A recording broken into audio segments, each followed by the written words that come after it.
Have you ever wondered, bakit yung ibang lalaki tahimik lang pero may respeto lahat sa kanila? It's not luck, it's rules. And these are the 5 biggest rules every man should live by. Rule number 1, control yourself.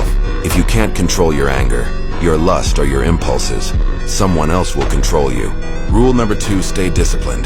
Hindi mo kailangang motivated araw-araw, pero dapat consistent ka kahit walang nakakakita. Rule number 3, stop seeking validation. Hindi mo kailangang patunayan sa lahat na alpha ka. The real ones move in silence. Rule number 4, protect your energy. Hindi lahat ng laban kailangan salihan. Minsan, ang tunay na matatag, marunong manahimik. Rule number 5, keep building. Mag-ipon, mag-invest, magpalakas.